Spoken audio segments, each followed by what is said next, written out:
अस्सलामुअलैकुम। Novels library में खुश आमदीद। हमारी नावल का नाम है इश्क तेरा, राइटर अबीरा हसन। मैं पूरी उम्मीद करती हूँ कि आप लोग खैरियत से होंगे। अल्हम्दुलिल्लाह मैं भी ठीक हूँ। दुल्हनों को रुखसत करके शाह हाउस लाया गया, जहाँ ढेर ढेर फूलों की बारिश में उन चारों कपल्स का इस्तकबाल किया गया। मुख्तलिफ वीडियोस, कैमरा और फ्लैश लाइट्स की रोशनी में वो चारों एक साथ चलते शाह हाउस पहुंचे थे। राहम, हादी, फहद दुल्हों को लिए पिछले वाले लाउंज में ले गया था। अनाबिया ने सबसे पहले सफ़ीन को गर्म दूध के साथ दवाई देकर आयशा के हाथ पर बैंडेज की थी। शुक्र था ज़ख्म इतनी गहराई तक नहीं था कि स्टिचेस देने की नौबत आती। और फिर अनाया और हूर ने उन चारों को मज़ीद थोड़ा बहुत खाना खिला ही दिया था। और फातिमा की कज़िन वगैरह जो शादी में शिरकत करने बतौर ख़ास गुजरात से आई थी, उन्होंने मुख्तलिफ़ रस्में शुरू कर दी थी, जिसमें मर्दाने हिस्से में से दूल्हों को भी बुलाया गया था। उन सब रस्मों से फारिग होते हुए भी उन्हें मज़ीद 2 घंटे लग गए और अब इतने भारी कपड़ों में रूसा का बुरा हाल हो गया। यही हाल आयशा, सफ़ीन और सनम का था। उनके चेहरों पर बेजारी और थकन का तासुर देखा रायहा, फातिमा और ज़ैनब ने अपनी बहुओं से उन चारों दुल्हनों को उनके रूम में पहुंचाने की कह दिया, जिस पर वो चारों शुक्र का सांस लेती अपनी जेठानियों के साथ अपने घर की तरफ रवाना हो गई। शाह हाउस के साथ बाकी चारों घरों को भी अंदर बाहर से दुल्हन की तरह सजाया गया था। वो चारों बहनें घूंघट की आड़ से चारों जगमगाते बंगलों को सताइशी नज़रों से देखती अपने अपने घरों की तरफ चलती थी। वो सताइशी नज़रों से चारों तरफ देखती हबीबा और महानूर के साथ फ़हीम के रूम में चली आई। हबीबा को अनाबिया ने 1 हफ्ते बाद की डेट दी थी। पैरों पर सूजन की वजह से उसे ज़्यादा चलने फिरने को मना किया गया था, मगर वो फ़हीम की शादी की खुशी में खुद को रोक ही नहीं सकी और फ़हद के लाख मना करने के बावजूद हर चीज़ में आगे आगे थी। अभी वो सीढ़ियाँ चढ़कर फ़हीम के रूम में चली आई। हालांकि उन दिनों उसकी वजह से फ़हद नीचे वाले रूम में शिफ्ट हो गया था, मगर वो छोटे और लाडले देवर की मोहब्बत में सब कुछ भूले हुए थी। फ़हीम उसे भाइयों से बढ़कर अजीज़ था, क्योंकि हबीबा ज़ैनब के मामूज़ाद कज़िन की बेटी थी। इस हिसाब से फ़हीम हबीबा का कज़न भी था। तुम आराम से बैठो आयशा, फ़हीम को हम भेजते हैं, बल्कि एक काम करो, आराम कर लो कुछ देर। हबीबा प्यार से आयशा के गाल छूकर बोली। उसे अपनी ये बहादुर और प्यारी सी देवरानी बहुत पसंद आई थी। छोटी सी नाजुक सी आयशा जो इस वक्त भी नज़र जाने की हद तक खूबसूरत रही थी। चलो भाई आयशा, हम चले अब। तुम आराम से फ़हीम का इंतज़ार करो, हम सुबह आएंगे। अभी तो ज़रा अपने फ़हीम की जेब ढीली करवाएं, तगड़ा सा नेक लेना है उससे। महानूर मुस्कुराकर बोलती हबीबा को ध्यान से थाम कर बेड से खड़ा करते हुए बोली, हाँ आयशा, फ़हीम मेरा देवर ही नहीं भाई भी है, और महानूर भाभी भी डैड के कज़िन की बेटी है। इस हिसाब से फ़हीम उनका भी भाई है, तो हम उनकी दोनों बहनें उससे तगड़ा सा नेक लेगी। असल में अभी तो आया है ऊँट पहाड़ के नीचे, हबीबा बोलती ही मुड़ी, तभी उसका पैर मुड़ा और आयशा ज़ोर से उछल पड़ी। ध्यान से भाभी, कहीं गिर ना जाए आप। चले मैं आपको नीचे छोड़ने चलती हूँ। आयशा फ़ौरन बेड से उठ खड़ी हुई, जिस पर महानूर समेत हबीबा भी मुस्कुराती। ओह आयशा, नहीं, रहने दो, हम लोग चले जाएंगे। तुम अब आराम से एक जगह बैठो, आज शादी हुई है तुम्हारी, इसलिए इधर उधर भागती नहीं घूम सकती हो अभी। महानूर ने उसको बाजू से पकड़कर वापस बेड पर ला बिठाया, जिस पर आयशा कंधे उचकाती हुई दोबारा बैठ गई। इसके अंदाज पर वो दोनों हंसती हुई बाहर निकल गई और आयशा चारों तरफ नज़रें घुमाकर रूम का जायज़ा लेने लगी। डार्क ब्राउन और ऑफ वाइट कलर स्कीम से सजे रूम को फ़हीम ने बड़ी खूबसूरती से डेकोरेट करवाया था। बेड के चारों तरफ जालीदार ऑफ वाइट पर्दों पर गुलाब की बंद कलियों की लड़ियाँ और बेड के बिल्कुल ऊपर गोल दायरे में बेड के बराबर की फूलों की बड़ी सी छत बनी हुई थी, जिसको वाइट लिली और सुर्ख गुलाबों से सजाया गया था। छत से लटकती सुर्ख सफ़ेद फूलों की लड़ियाँ सर से ज़रा सी ही ऊँची थी। इस फूलों के दायरे को बेड के चारों तरफ जिन रॉड्स पर रखा गया था, वो रॉड्स भी फूलों की लड़ियों से सजी हुई थी। आज वाइट बेडशीट और पर्दों पर फूलों का सुर्ख रंग बेहद खूबसूरत लग रहा था, और इसी तरह नीम तारीक रूम में बेड के सामने वाली दीवार को ब्लू और वाइट प्रोजेक्टर लाइटिंग से रोशन किया गया था। बाकी की 2 ब्राउन दीवारों को वाइट लिली की लड़ियों से ढका गया था। आयशा ने सताइश नज़रों से पूरा रूम देखा। इंटरेस्टिंग, काफ़ी मेहनत की है फ़हीम दुर्रानी ने अपने रूम को सजाने में, आयशा ने मुस्कुराते खुद से कहा। तभी दरवाजे पर हलचल सी हुई और कुछ देर में शोर शराबे की आवाज़ के साथ मुकम्मल सुकून छा गया और फ़हीम गहरी सांस भरता दरवाज़ा लॉक करके अंदर चला आया। उफ मेरी ये भाभिया, जान खा जाए इंसान की, इतनी मुश्किल से बच कर आया हूँ। फ़हीम बड़बड़ाता हुआ आकर बेड पर बैठ गया। आयशा आराम से अपना घूंघट फ्री किए उसे देख रही थी। फ़हीम, लगता है अपनी बीवी को दुल्हन जैसी हरकतें करते देखने की तेरी आस कभी पूरी नहीं होगी। ये अरमान लेकर ही तो इस दुनिया से रुखसत होगा। फ़हीम ज़रे लब बड़बड़ाता हुआ आयशा को देखने लगा, जो बड़े आराम से उसकी बकवास सुन रही थी। आयशा मेरी जान, एक रस्म होती है जिसे मुंह दिखाई कहा जाता है। वो तब अदा की जाती है जब दुल्हन घूंघट चेहरे पर डालकर अपनी सुहाग की सेज पर शोहर का इंतज़ार करती पाई जाती है। आपकी भी इत्तेफाक से आज शादी हुई है। आप भी रस्म निभा लेती तो शायद मेरा एक अरमान ही पूरा हो जाता। फ़हीम बेबसी से हाथ मलता हुआ बोला, जिस पर आयशा ने उसे एक नज़र देखकर अपना घूंघट चेहरे पर डाल दिया। लो, डाल लिया घूंघट। अब मेरे 100 बार के देखे फेस को दोबारा देखकर एक घूंघट उठाओ और अब मेरा गिफ्ट दो, ताकि तुम्हारा अरमान पूरा हो और मैं भी चेंज करके सोने लेटूं। थक गई हूँ बहुत। आयशा की बेजार आवाज़ पर फ़हीम हक्का बक्का रह गया। मगर आज हमारी शादी हुई है आयशा, और आप सोएगी, मेरा मतलब हमारी शादी हुई है और हमारी सुहागरात मतलब आप। फ़हीम को समझ नहीं आ रहा था कि आयशा को कैसे समझाए, जिस पर आयशा ने बेड से उतरकर अपने चूड़ियों भरे हाथ फ़हीम के सामने किए। लुक फ़हीम, मैंने तुमसे शादी कर ली क्योंकि पापा ने कहा था कि वो तुम्हारे डैड को ज़ुबान दे चुके हैं। मगर मेरे हाथ देखो, मैं अब तक तुम्हारे दिए हुए कंगन नहीं पहनी, जिससे साफ जाहिर है कि मैंने तुम्हें माफ़ नहीं किया। और जब मैंने तुम्हें माफ़ ही नहीं किया तो कैसी मुँह दिखाए, कैसी सुहागरात। इसलिए अपने अरमानों को लपेट कर एक साइड रखो और चेंज करके आराम से सो जाओ, क्योंकि एक बात तो तुम भी अच्छी तरह जानती हो कि आयशा के साथ ज़ोर ज़बरदस्ती करना तुम अफोर्ड नहीं कर सकते। आयशा दोनों हाथ सीने पर बांधते हुए सुकून से बोलती फ़हीम को बेसुकून कर गई। लेकिन क्यों आयशा मेरी जान, आप ऐसा क्यों कर रही है? क्या अब भी आप गुस्सा है? मैंने आपसे माफ़ी मांगी थी ना, और ये भी कहा था कि आपको मुझसे कोई शिकायत है तो अब की बार आप मुझे मार लें। मगर अपनी नई ज़िंदगी की शुरुआत में इस तरह नहीं करना चाहता। बहुत मोहब्बत करता हूँ आपसे, और आज से नहीं, तब से जब हैमिल्टन के उस क्लब के बाहर मैंने पहली बार आपको उन लड़कों को पिटते हुए देखा था।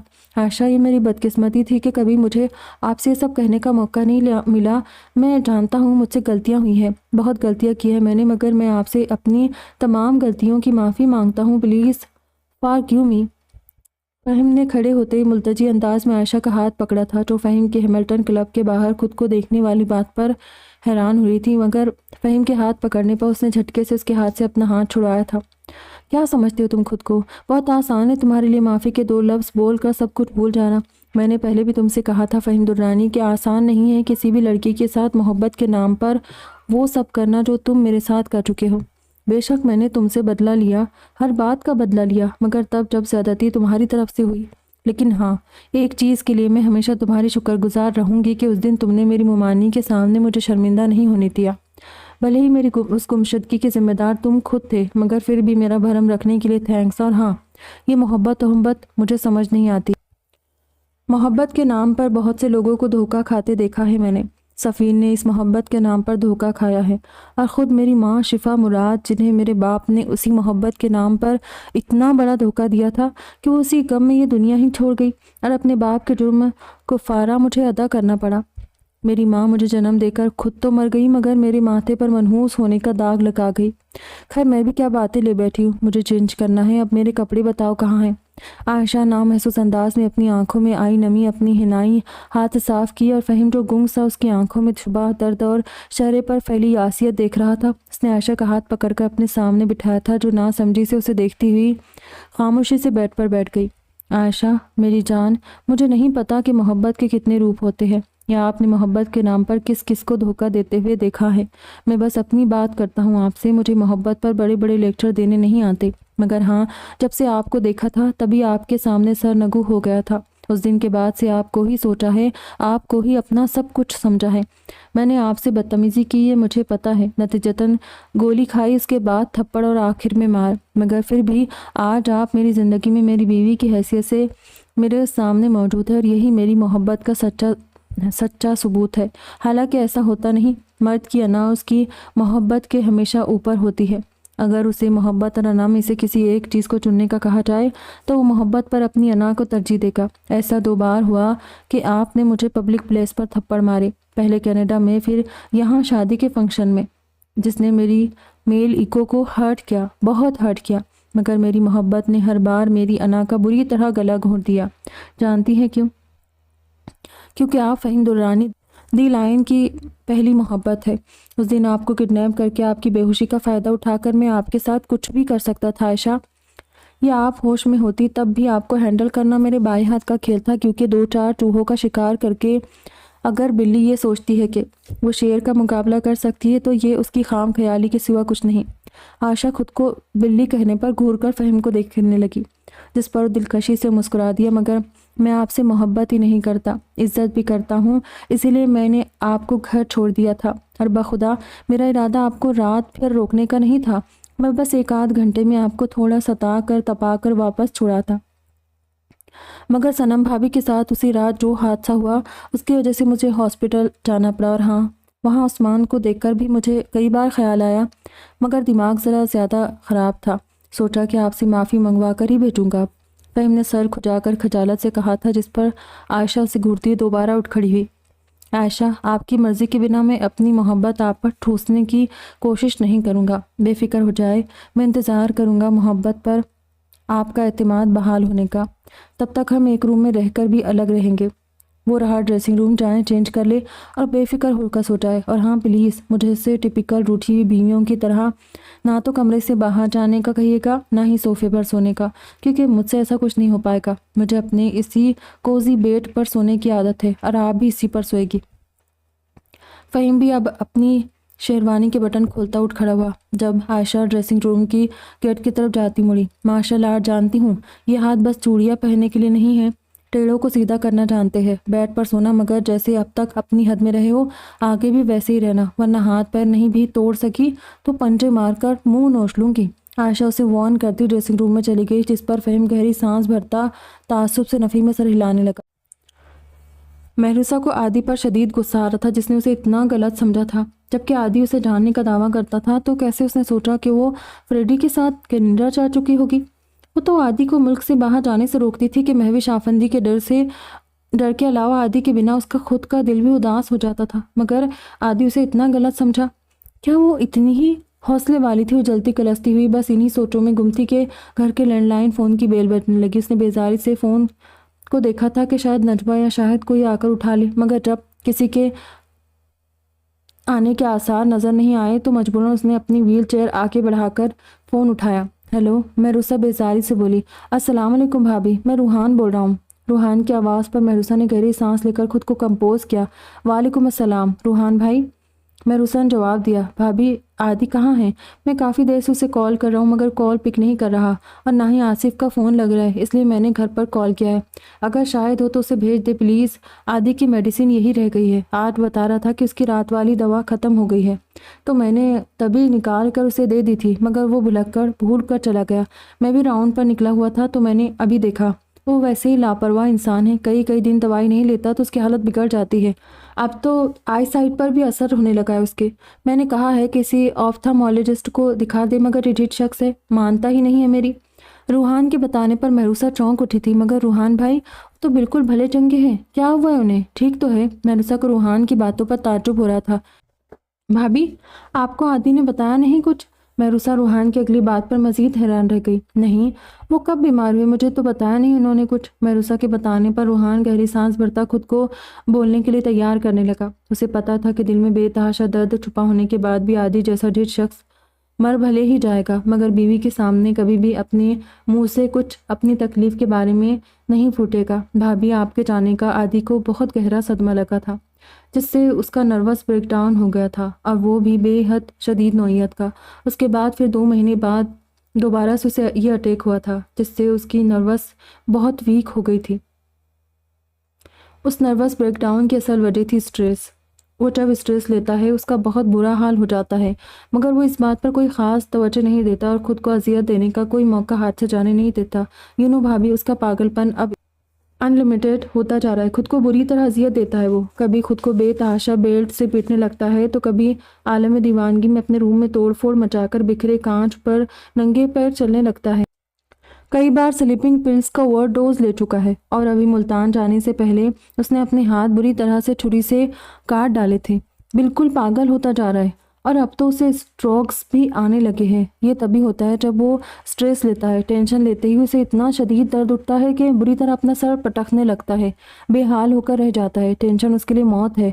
इन 2 सालों से वो हादी के अंडर ट्रीटमेंट ले रहा है, मगर अपनी ज़रा भी फिक्र नहीं करता। हादी और मैं समझा समझा कर थक गए, मगर वो नहीं सुनता किसी की भी। और मैं साफ लफ्ज़ों में उसे कह चुका हूँ कि अगर ये स्ट्रोक्स उसी तरह आते रहे तो उसे ब्रेन हेमरेज होने का खतरा है। और फिर रूहान ने वजाहत से महरूसा को समझाया और आखिरी बात इधर अधूरी छोड़ दी थी। जबकि रूहान की पूरी बात सुनकर महरूसा साकित से बैठी रह गई। ये उसके आदि को क्या हो गया था? महरूसा ने तो सोचा भी नहीं था कि हर वक्त उसके आगे पीछे पागलों की तरह घूमता, उसकी झिड़कियां हंसकर बर्दाश्त करता उसका दीवाना खुद इतनी बड़ी तकलीफ मुब्तला था। रूहान भाई, ये सब कब से? मतलब आदि की कंडीशन कैसे ठीक होगी? महरूसा ने हिचकिचाते पूछा। आदि का असल इलाज आप है भाभी। आपके ना होने से वो पागलपन की इंतहा तक पहुंच गया था, मगर जब से आप आई है उसने कोई भी ऐसा काम नहीं किया जिससे उसे तकलीफ पहुंचे। आप हर वक्त उसके साथ है, उससे दूर नहीं जाएगी। बस यही एहसास उसके मर्ज का इलाज है। ये रूहान क्या कह रहा था? वो आदि का इलाज थी? नहीं, वो तो उसके दुख की असल वजह थी। अभी कुछ देर पहले अपने लफ्ज़ों से उसने कैसे आदि के दिल को दुखा कर रख दिया था। रूहान की बात सुनकर महरूसा ने अपनी आंखें मूंद ली। ठीक है भाई। महरूसा को अपनी आवाज़ खाई से आती महसूस हुई, जबकि रूहान अब भी मजीद बोल रहा था। कोशिश करे भाभी कि उसे टेंशन फ्री रखा जाए। अब तो आप आ गई है ना उसका ध्यान रखने के लिए। उसे टाइम पर मेडिसिन वगैरह यूज़ करवाएं। जब वो स्ट्रेस में टेंशन में हो उसे अकेला ना छोड़े। खुद को अकेला पाकर वो पागलपन शुरू कर देता है। आपके सिवा ना वो किसी की मानता ना किसी की सुनता। प्लीज़ भाभी, उसे ठीक करने की जिम्मेदारी अब आपकी है। महरूसा की आंखों में बेसाख्ता नमी आ गई। उसकी जिम्मेदारी आदि की बीमारी ठीक करना नहीं बल्कि उसे मज़ीद बीमार करना थी। शुक्रिया भाई, मैं ध्यान रखूंगी। अब आप उनकी दवाएं भिजवा दें, मैं शाहिद को भेजती हूँ। अल्लाह हाफिज़। महरूसा ने अलविदाई कलमात कहते हुए फ़ोन रख दिया और नजमा को आवाज़ देकर शाहिद को बुलाने का कहा। फिर शाहिद के आने पर उसे रूहान के हॉस्पिटल भेजकर उसने नजमा से गिरनी वाले रूम से अपना फ़ोन और डायरी मंगवाई जो अब तक साइड टेबल के ड्रॉअर पर पड़ी थी। फिर नजमा ने फ़ोन उसके हाथ में लाकर थमा दिया, जिसे अनलॉक करके उसने डायरी खोली थी, जिसके पहले ही सफ़े पर आदि के 2 फ़ोन नंबर्स लिखे थे। उसके अगले सफ़े पर सनम, सफ़ीन, आयशा के अलावा उनके शोहरों के भी नंबर थे। साथ ही मम्मा, पापा और डैड वगैरह के नंबर्स भी थे। मगर महरूसा ने आदि के दोनों नंबर डायल करके फ़ोन में ढिठ शख्स के नाम से सेव कर लिए थे और पहला नंबर डायल कर दिया था। दूसरी तरफ बेल्स जा रही थी मगर कोई उठा नहीं रहा था। महरूसा ने चिल्लाकर दोबारा नंबर डायल किया। इस बार 2 बेल्स बाद कॉल पिक कर ली गई। कहाँ हो तुम? महरूसा ने उसकी हेलो बोलने का भी वेट नहीं किया और छूटते ही पूछा था, जबकि दूसरी तरफ से ट्रैफिक की आवाज़ें साफ सुनाई दे रही थी। एंजल, आपने मुझे कॉल की? जह नसीब, कहीं खुशी से मर ही ना जाऊँ आज। आदि की हल्की मुस्कुराती आवाज़ सुनाई दी। जो पूछा है उसका जवाब दो, मुझे कहाँ हो? महरूसा ने दोबारा पूछा। काम से जा रहा था, हो सकता है कि रात को घर ना आ सकूं। आप परेशान बिल्कुल ना होना, क्योंकि नजमा से कह दूंगा मैं, वो सो जाएगी आज आपके पास। आदि की बात पर महरूसा तलमिला गई। यानी आज फिर कोई इसी किस्म का ड्रामा करने जा रहा है जैसा रूहान ने बताया था। जहाँ भी हो वापस घर लौट कर आओ, मैं इंतज़ार कर रही हूँ और कोई ज़रूरत नहीं है कहीं रुकने की। कब तक अपनी जिम्मेदारियाँ दूसरों के कंधों पर लाद कर खुद यूं ही शतर बेमहार बने घूमते रहोगे? मैं और आयस तुम्हारी जिम्मेदारी है, नजमा की नहीं। शराफत से घर वापस आओ वरना कल घर में घुसने नहीं दूंगी। महरूसा गुस्से में बोलती चली गई, जबकि दूसरी तरफ आदि कुछ पल को गुम हो गया कि वो आज उससे किस टोन में बात कर रही थी। ये तो अपनायत भरी प्यार से लबरेज धमकी थी, तो क्या महरूसा वाकई उसे अपना समझने लगी थी? आदि का बुझा हुआ चेहरा महरूसा से बेइज्जती सुनकर भी खिल उठा था। बोलते क्यों नहीं हो? वापस आना है कि नहीं, या मना कर दूं सारे नौकरों को भी कि तुम्हें अब मेरे घर में एंट्री ना दे? उफ, महरूसा की मासूम धमकियाँ। ओके एंजल, मैं आ रहा हूँ। भला मैं अपनी नीली आंखों वाली गुड़िया की बात टाल सकता हूँ?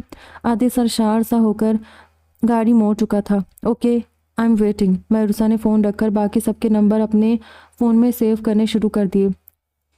वो थकन से बेहाल हूर और आयशा के साथ अपने रूम में चली आई थी, जहां हूर उसे बेड पर एहतियात से बिठाकर खुद भी उसके पास बैठ गई, जबकि आयशा सनम को डेकोरेटेड बेड पर सुकून से बैठे देखकर उसकी पिक्स क्लिक करने लगी। आज वो लग इतनी हसीन रही थी कि उस पर नज़र ठहरना मुश्किल हुआ जा रहा था। बहुत खूबसूरत हो सनम, वाकई हमारे रकीम और हालिब का टेस्ट लाजवाब है। इतनी खूबसूरत बीवियाँ तो हम भी उन दोनों के लिए नहीं ढूंढ सकते थे। और मेरा तो ये सोच सोच कर दिल खुश हो रहा है कि यहाँ होंगी तो तुम्हें देखूंगी और डैड के घर जाऊंगी तो भी तुम्हारा चेहरा सामने होगा, सफ़ीन के रूप में। हाँ हाँ, चलो अब तुम आराम से बैठो, हम भी चलते हैं। हूर सनम की कमर के पीछे तकिए सेट करती फ़ोटो खींचती आयशा को खींच कर बाहर ले गई थी, जो शायद अभी सनम के साथ अपनी भी मज़ीद सेल्फी लेने के मूड में थी। मगर हूर ने सनम के चेहरे पर थकन के आसार देखकर हूर को आयशा का हाथ थामा और ज़बरदस्ती उसे अपने साथ बाहर ले गई। उन दोनों के जाते ही सनम ने अपनी पुश्त से लगे तकिए से टेक लगाकर खुद को रिलैक्स करना चाहा, मगर उसे पता ही नहीं चला कि वो बैठे बैठे कब नींद की वादियों में उतरती चली गई। जिस वक्त रकीम ने अपने सजे सजाए महकते हुए रूम में पहला कदम रखा, उसकी नज़र सीधी सामने की तरफ गई थी। सामने बेड पर वो दुश्मन जहाँ फूलों से सजी सेज पर बैठी थी, अप्सराओं से रूप वाली वो लड़की बैक ग्राउंड के साथ अपने पुश्त पर लगे तकिए पर सर रखे बुरी तरह नींद में गर्क थी। रकीम ने एक गहरी सांस लेकर गेट लॉक किया और धीरे धीरे चलता हुआ सनम के पास जाकर बैठ गया।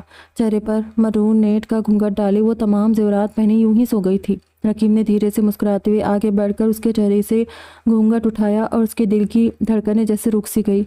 सनम के सुर्ख सफ़ेद चेहरे पर इतनी मलाहत और इतनी नरमी थी कि वो बेसाख्ता उसे न जाने कितनी देर तक देखता रहा, मगर नींद में भी वो उसकी निगाहों के इर्तिकाज से बेचैन हो रही थी। तभी रकीम ने अपनी निगाहें उसके चेहरे से हटाकर सबसे पहले उसकी नाक में बड़ी बड़ी सी नथ को एहतियात से उसके चेहरे से अलग किया। उसके बाद उसके टिक्के और झूमर को बालों से अलग करने की कोशिश करने लगा। क्योंकि वो पिनों की मदद से सेट था तो उसे निकालने में भी उसे खासा वक्त लग गया था। फिर दुपट्टा हटाने के बाद सनम के बाल खोलने का सबर आजमा मरहला भी रकीम ने नहायत तहम्मुल और बर्दाश्त से तय किया।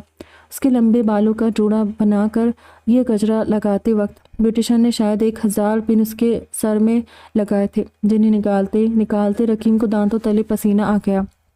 बालों के बाद उसके कानों, हाथों और गले की ज्वेलरी उतारकर उसने सनम को सीधा करके अच्छे से ब्लैंकेट उठाया। वो शायद बेहद गहरी नींद में थी, जो रकीम की इतनी जद्दोजहद करने पर भी बेहोश होकर सो रही थी। रकीम उसे देखते हुए मुस्कुराकर सोचता खुद भी चेंज करने चला गया। चेंज करके वापस रूम में आकर सनम के पास ही लेट गया। साइड टेबल लैंप की मध्यम नीली रोशनी में वो इस तरशी हुई संगमरमर की मूरत जैसी सनम को देखने लगा, जो वाकई में इतनी खूबसूरत थी कि उसके लिए दीवाना होकर कोई भी हंसते हंसते अपनी जान कुर्बान कर सकता था। आज का वाकया याद आते ही रकीम की सोचों की परवाज़ बेराम तक चली गई, मगर फिर लापरवाही से झटक कर वो दोबारा सनम की दिलकश वो साहिराना नक्कोश देखने लगा। घनी सया काली पलके आरज़ों पर झुकी हुई थी।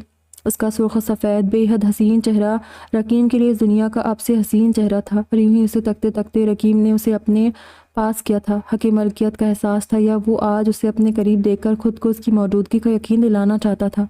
तब उसने धीरे से सनम को अपनी बाहों में लेकर अपने सीने से लगाते हुए आंखें मूंद ली थी, और फिर न जाने कब वो खुद भी सो गया था। महरूसा लाउंज में बैठी आदि का इंतज़ार कर रही थी। लंच टाइम हो चुका था।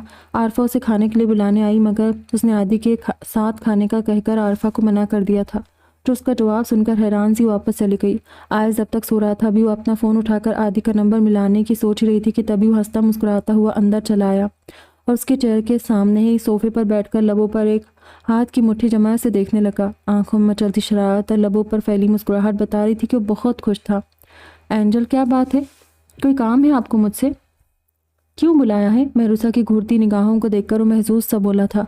महरूसा ने बिना उसे जवाब दिए नजमों को आवाज़ दी, जो उसकी एक आवाज़ पर फ़ौरन दौड़ी चली आई। जी मालकिन, मुअद्दब सी महरूसा से बोली। खाना लगाओ हमारे लिए जल्दी। महरूसा के अंदाज पर सोफे पर बैठा आदि जी भर कर हैरान हुआ। यह आज उसकी एंजल के अंदर अचानक मालकाना अंदाज कैसे पैदा हो गए थे। आदि तो अभी उसकी फ़ोन कॉल वाले झटके से ही नहीं संभला था, और अब वो फिर से उसे एक नया शौक दे रही थी, मगर वो खामोशी से सब कुछ मुस्कुराते इंजॉय कर रहा था। नजमा उन दोनों का खाना सर्व कर गई थी। जल्दी जल्दी खाना खाओ, काम है तुमसे एक। महरूसा ने अपने सामने बैठे आदि से कहा, जो हस्बे आदत उसके लिए प्लेट में खाना निकाल रहा था। महरूसा की बात पर खामोशी से इस बात में सरलाते अपनी प्लेट में भी खाना निकाल कर खाना शुरू किया। इस दौरान दोनों ही खामोश रहे। खाने से फ्री होते ही महरूसा ने नजमा को आवाज़ दी, जो दोबारा उसके सामने आ खड़ी हुई। वो सामान लाओ जो शाहिद लाया है, महरूसा ने नजमा से कहा, और फिर गर्दन मोड़कर आदि को देखा, जो खामोशी से उसे देख रहा था। नजमा ने कागज़ का बड़ा सा शॉपर लाकर महरूसा को दिया, जिसमें हाथ डालकर महरूसा ने 2 टैबलेट के स्ट्रिप्स निकाले थे। उसने रूहान से कह दिया था कि हर मेडिसिन पर टाइमिंग लिख कर दे। आदि ने उसके हाथ में अपनी मेडिसिन देखकर हैरत से महरूसा का चेहरा देखा। उसने ये मेडिसिन शाहिद से कहाँ से मंगवाई? ये तो ख़त्म हो गई थी, और महरूसा को कैसे पता इनका?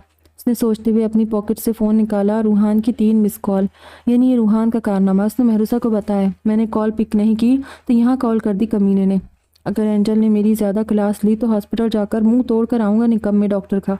आदि ने गुस्से से सोचा था। हाँ, रूहान भाई ने ही कॉल करके बताया मुझे। और ये सब क्या है? क्यों ड्रामे लगाकर सबको परेशान करते हो? ये सब क्या है? हाथ आगे करो अपने। महरूसा को आदि के हाथ देखने थे। आदि ने झिझकते हुए उसके सामने अपने हाथ फैलाए जिस पर हल्के हल्के कट्स के निशान अब भी मौजूद थे। मरुसा ने घूर कर आदि को देखा और शॉपर में रखी छोटी कैंची निकाली जो दवाइयों के स्ट्रिप्स काटने को उसने नजमा से रखवाई थी। आज मैं भी अपने हाथ पैर काटूंगी, देखो तो सही कैसा लगता है, यूं जिस्म पर कट लगाते हुए कहने के साथ ही मरुसा ने कैंची खोली और अपना बायां हाथ फैलाया था। इससे पहले कि वो अपने हाथ को काटती आदि ने झपट कर उससे कैंची छीनी थी। एंजल, ये कैसा मजाक है, इट्स नॉट फनी, ओके? ये सब मत करे। आदि ने कैंची दूर टेबल पर फेंक दी थी। क्यों ना करूं? तुम कर सकते हो तो मैं क्यों नहीं कर सकती? तुम्हें तो बड़ा मजा आता है खुद को चोट लगाकर, है ना? चलो फिर आज मैं भी वादा करती हूँ, मैं भी अपने आप को ऐसे ही चोट पहुंचाया करूंगी जैसे तुम खुद को पहुंचाते हो। मरुसा ने आदि को देखते हुए कहा जो उसकी बात सुनकर पहलू बदल रहा था। नहीं नहीं एंजल, प्लीज ऐसा मत कहे। मैं आपसे प्रॉमिस करता हूँ मैं अब खुद को कोई चोट नहीं पहुंचाऊंगा, सच, आई प्रॉमिस। आदि सटपटाकर मरुसा को देखते हुए बोला था जो आज पूरी तरह उससे जवाब तलबी के मूड में थी। प्रॉमिस नहीं, कसम खाओ मेरी कि आज के बाद तुम ये सब ड्रामे नहीं करोगे, वरना मैं कसम खाती हूँ कि तुमने खुद को जिस अंदाज में चोट पहुंचाई वैसे ही बिल्कुल इसी अंदाज में मैं भी खुद को चोट पहुंचाऊंगी। मरुसा ने अब अपना हाथ उसके आगे फैलाया, यानी हाथ पर हाथ रखकर कसम खाने का इशारा था। आपकी कसम, अब मैं ऐसा कुछ नहीं करूंगा। आदि ने उसके फैले हाथ पर हाथ रखकर कसम खाई थी।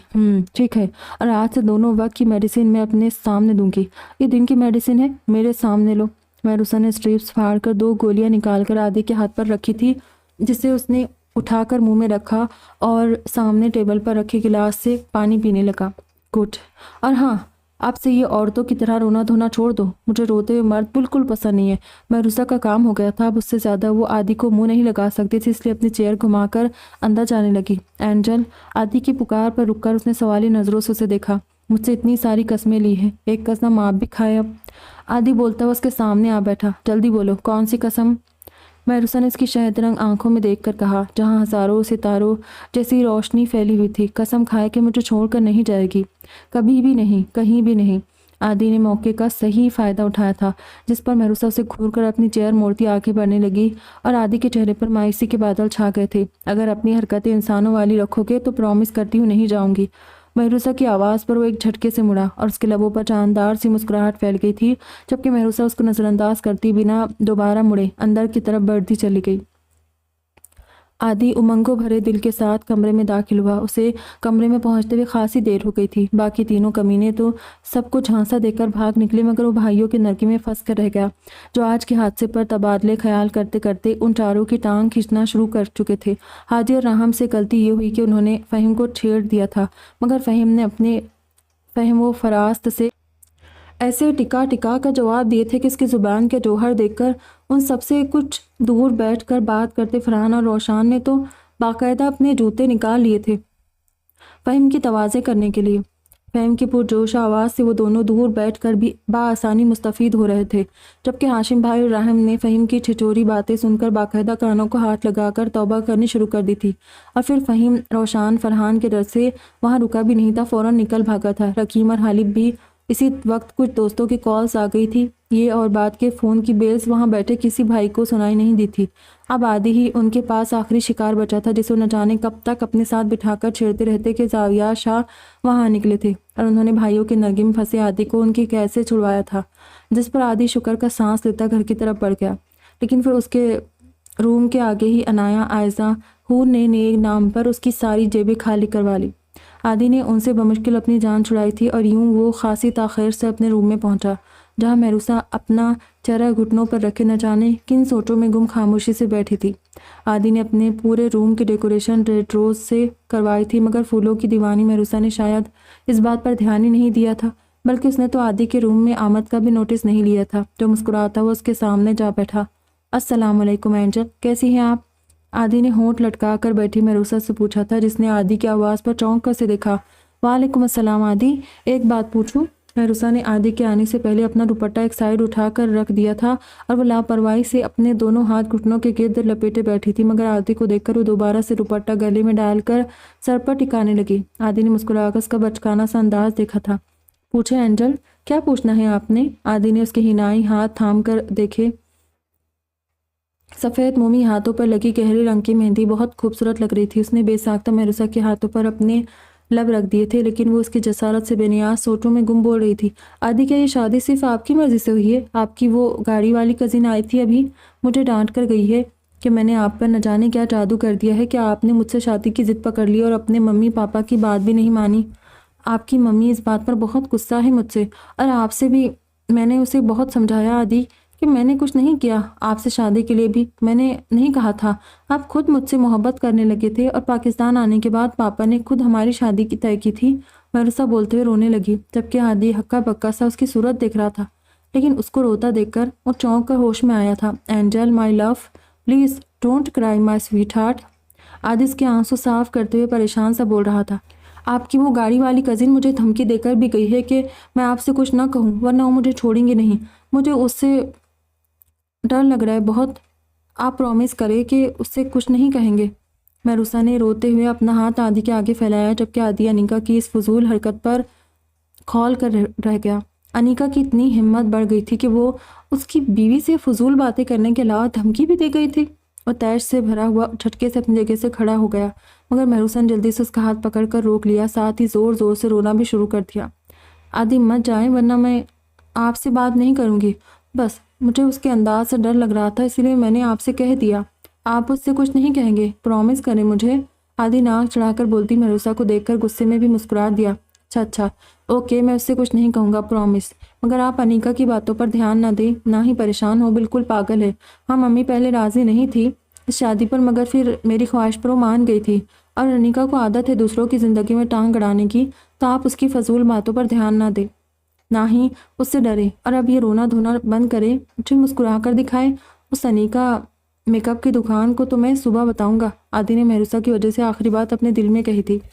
मरुसा ने आदि की वजह से अपनी होठों को ज़बरदस्ती फैला ली, जिस पर वो लब भेजकर मुस्कुराहट रोकता उसके सामने दोबारा बैठ गया। ऐसे नहीं, ऐसे थोड़ी मुस्कुराया जाता है, ये तो ज़बरदस्ती की मुस्कुराहट है। चले अब मुस्कुराना कैंसल, अब आपको हंसकर दिखाना पड़ेगा। बताऊं कैसे? ऐसे कहने के साथ ही आदि ने अपने सामने मुंह लटकाकर बैठी मरुसा को गुदगुदाना शुरू कर दिया, जो उसके हाथों को रोकती हंसते हंसते बेड पर गिर गई और मुसलसल खुद को गुदगुदाते आदि से बचने के लिए पूरे बेड पर लोटपोट हो रही थी। उसे दोबारा से हंसता मुस्कुराता देखकर आदि कुछ पुरसुकून हुआ। चले जल्दी से अब अपना मुंह दिखाए, गिफ्ट ले। आदि ने मरुसा को हाथ पकड़कर उठाया, जो हंसते हंसते अपनी आंखों से बहते आंसू पोंछते हुए उसे उठकर बैठ गई, जबकि आदि अपनी अलमारी से मरुसा का गिफ्ट निकाल कर ले आया। यह आपके लिए, मगर मेरा पहले वाला गिफ्ट दिखाए, पहले कहाँ है वो? आदि ने मरुसा को एक मखमली डिब्बा ला थमाया, जिसमें बहुत खूबसूरत डायमंड सेट था। मरुसा ने डिब्बा खोलकर देखा, जिसमें मौजूद जगमगाता हुआ खूबसूरत सा सेट उसे बहुत पसंद आया था। कि मम्मा लाई थी आपके लिए और मुझे दे दिया था कि मुँह दिखाई मैं आपको दूँ। उससे अंदाज़ा लगा ले कि वो इस शादी के लिए बखुशी राज़ी हो गई थी। और अब मेरा पहले वाला गिफ्ट दिखाए। आदि ने उसके सामने बैठकर मरुसा की चूड़ियों से खेलते हुए कहा, जिसने झट से अपने पैर मोड़कर उनमें मौजूद पाजेब आदि के सामने की थी। आदि ने मुस्कुराकर उसके पैरों पर हाथ फेरते हुए गहरी नज़रों से मरुसा को देखा था। एंजल, आज आप बहुत खूबसूरत लग रही है। आदि ने बहकी हुई नज़रों से अपने सामने बैठी उस हसीन छोटी सी गुड़िया को देखा था।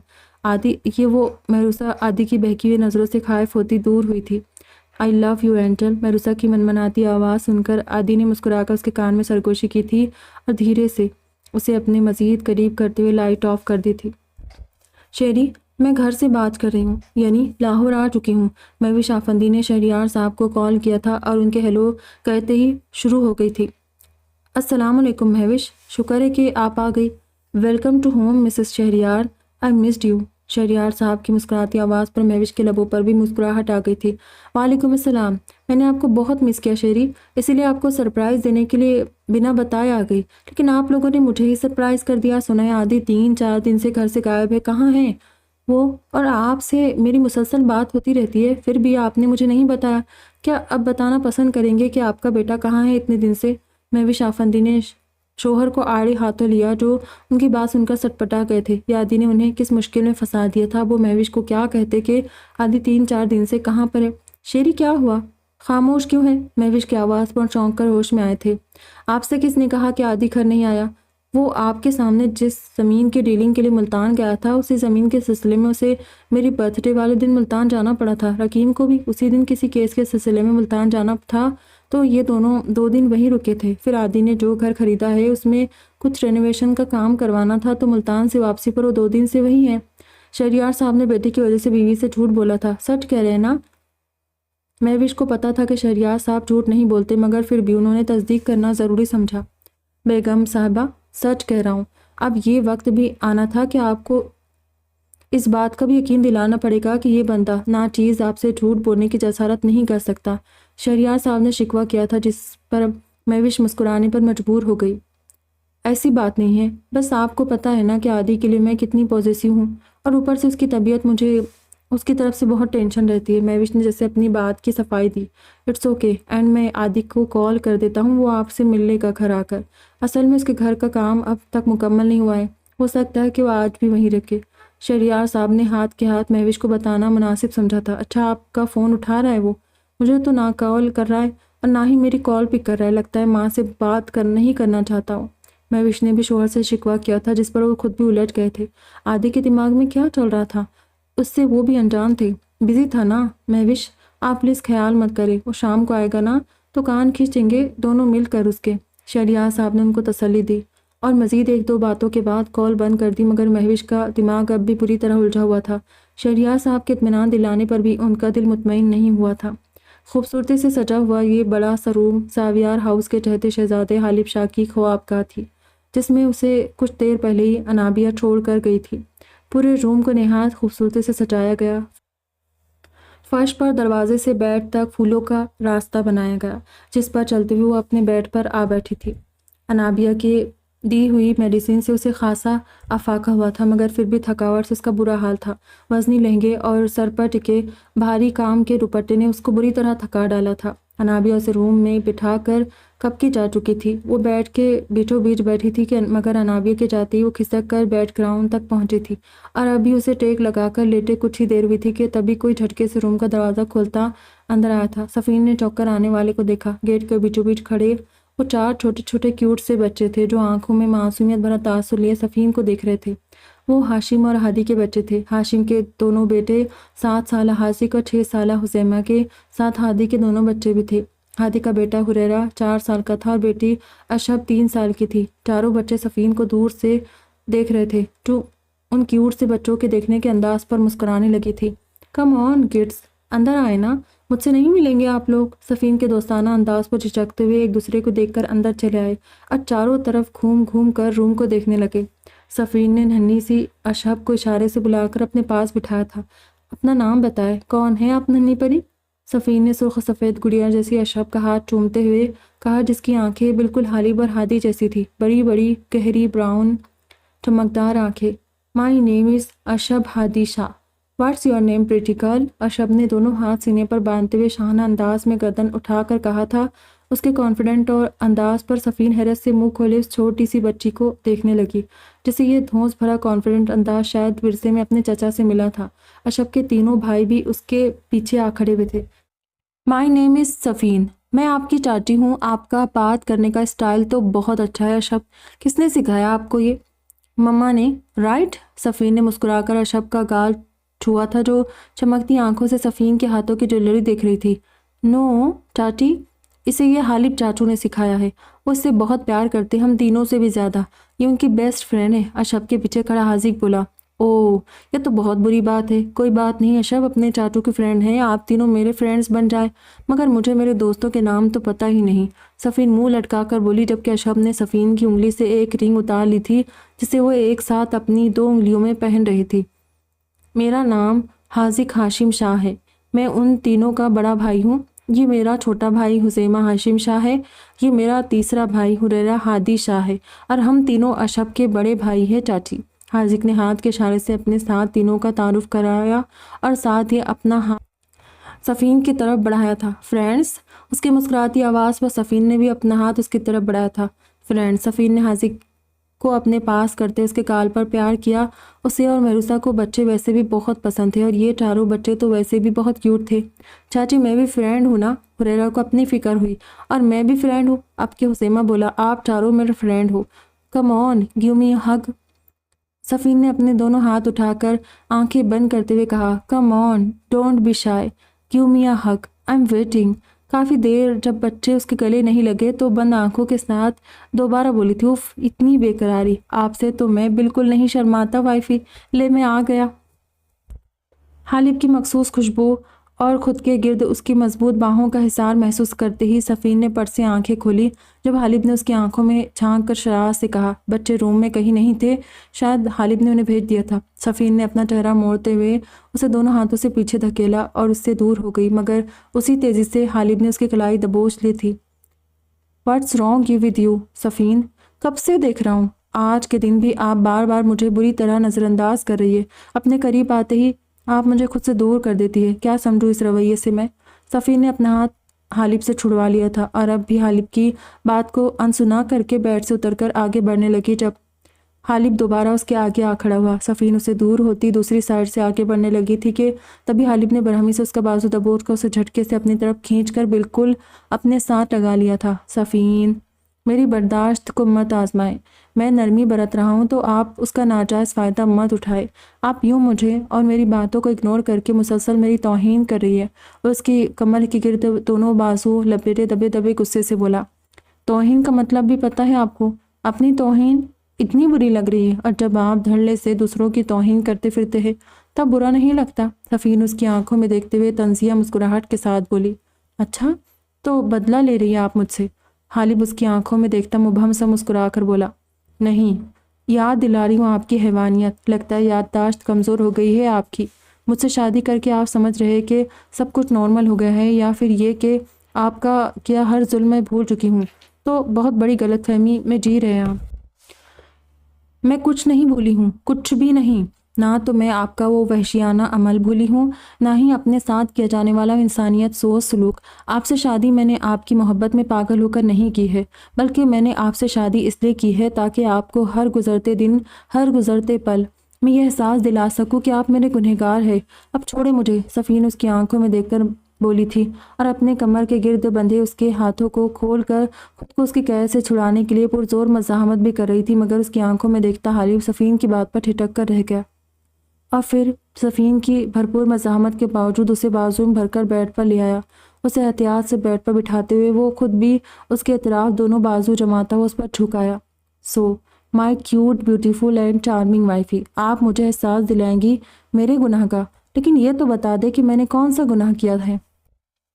हालिब ने मज़ीद झुककर पीछे की सकती सफ़ीन की पेशानी चूमी थी, जो उसकी बात सुनकर बेहद शॉक्ड हो गई थी और फटी फटी आंखों से उसकी सूरत देखने लगी। हालिब को उसकी हैरत भरी सूरत देखकर ज़ोर की हंसी आई। तभी वो मज़ीद उस पर झुक गया और उसके दोनों बाजुओं को थामकर अपने करीब तर कर लिया। मगर सफ़ीन उसकी हरकत पर अचानक ही होश में आती विपर उठी थी। किस मिट्टी के बने हैं आप हालिब शाह? ज़रा सी शर्म नहीं है आपके अंदर? आप मुझसे अपना गुनाह पूछ रहे? भूल गए क्या करके आए हैं आप कनाडा में मेरे साथ? सफ़ीन हालिब के जसारत पर उसकी गिरफ्त में मचलकर ज़ोर से चिल्ला उठी, जिस पर मुस्कुराते हुए हालिब ने अचानक बरहमी से सफ़ीन का चेहरा एक हाथ से दबोच लिया था। ना ना माय डियर वाइफी, ऊंची आवाज़ नहीं, मुझे ऊंची आवाज़ में बोलती औरतें सख्त जहर लगती है और मेरी मम्मी को भी ये सब पसंद नहीं है, इसलिए आप भी ये गलती मत कीजिएगा। अब आते हैं आपकी बात की तरफ। आप मुझे मेरा गुनाह याद दिला रही थी। मुझे याद है कि कनाडा में मैंने आपके साथ शादी की थी, फिर उसके बाद आपको छूने का गुनाह किया था। उसके सिवा एक और गुनाह किया था मैंने जो वाकई काबिल गिरफ्त है। मैंने आपको गलत समझा और आप पर हाथ उठाया, जिसकी सज़ा डैड ने मुझे बहुत अच्छी तरह दे दी थी। साथ ही मैंने भी खुद को नहीं बख्शा था, और अगर आप भी मुझे खुद पर हाथ उठाने की सज़ा देना चाहती है तो मैं आपके सामने हाजिर हूँ। जो सज़ा देनी है दे ले, उफ तक नहीं करूँगा। हालिब ने गहरी नज़रों से सफ़ीन के चेहरे पर उंगली फेरते हुए कहा, जिसने हिकारत से अपना चेहरा मोड़ लिया। उसके चेहरे पर फैली हिकारत को देखकर हालिब के दिल में छन से कुछ टूटा, जबकि सफ़ीन दोबारा रुख मोड़कर अपने सामने बैठे हालिब को घूरने लगी थी। आपको मैं इतना चाहती थी मिस्टर हालिब शाह के हाथ उठाना तो बहुत छोटी चीज़ है। अगर किसी जायज़ बात पर गुस्सा होकर आप मेरी जान भी ले लेते तो खुशी खुशी आपके हाथों दी हुई मौत भी मैं कबूल कर लेती। लेकिन आपने क्या किया? आपने मेरे भाई और मुझ पर एक नीच और गंदा इल्ज़ाम लगाया। आप ही मेरे पापा की इज्जत का नहीं सोचा, ज़बरदस्ती मुझसे निकाह किया। लेकिन फिर भी इस गुनाह के लिए भी मैं आपको माफ़ कर देती, मगर आपने मेरी निस्वानियत की धज्जियाँ उड़ाने का जो अजीम गुनाह किया है, उससे मैं मरते दम तक माफ़ नहीं करूँगी। यही आपका सबसे बड़ा गुनाह है। आपने मुझे मेरी ही नज़रों में गिरा दिया। आप तो मुझसे मोहब्बत करते थे ना, लेकिन मोहब्बत करने वाले ऐसा नहीं करते जैसा आपने मेरे साथ किया है। आपने मेरा रेप, खामोश, उसके चेहरे पर नज़र टिकाए उसके साहिराना नकोश में गुम हालिम ये आखिरी लफ्ज़ सुनते ही ज़ोर से दहाड़ा था, जिस पर सफ़ीन बुरी तरह सहम कर खामोश हो गई। उस शख्स का गुस्सा हमेशा उसकी बोलती बंद कर दिया करता था, अब भी उसकी बहादुरी दुम दबाकर भाग गई। जब हालिब ने शदीद तैश में सफ़ीन को कंधों से जकड़कर बेड ग्राउंड से लगा दिया और उसने डरकर अपनी आंखें बंद कर ली। खबरदार, अगर ये लफ्ज़ दोबारा अपनी ज़ुबान पर लाई तो ज़ुबान खींच लूँगा आपकी। कौन सा रेप? हाँ, कौन सा रेप? मैंने खुदा और उसके रसूल को गवाही बनाकर शादी की है आपसे, बीवी बनाया है आपको। शादी के बाद अपनी बीवी को छूने की शरई और कानूनी इजाज़त से मैं आपके करीब आया था। अगर मुझे गुनाह करना होता ना मिसेस सफ़ीन हालिब शाह, तो आपको अपना नाम नहीं देता, मैं अपनी इज्जत बनाकर अपनी ज़िंदगी में शामिल नहीं करता। मैंने आपसे शादी की है और अपनी बीवी के साथ जायज़ ताल्लुक़ कायम किया है, रेप नहीं किया। आज पहली और आखिरी दफ़ा आपकी इस गलती को माफ़ कर रहा हूँ, क्योंकि मैं जानता हूँ कि जिस माशरे में आप इतना वक्त गुजार कर आई है वहाँ यही सब होता है। वहाँ शादियाँ नहीं, अक्सर रेप ही होते हैं। मगर हमारे माशरे, हमारे कल्चर में शादी होती है और शादी के बाद अपनी बीवी से अपना जायज़ हक वसूल करना रेप नहीं होता है। इसीलिए हमारे रिश्ते के लिए दोबारा ये लफ्ज़ मैं आपकी ज़ुबान से ना सुनूं। हालिब की सर्द फनकारती आवाज़ पर सफ़ीन की ज़ुबान तालू से चिपक गई।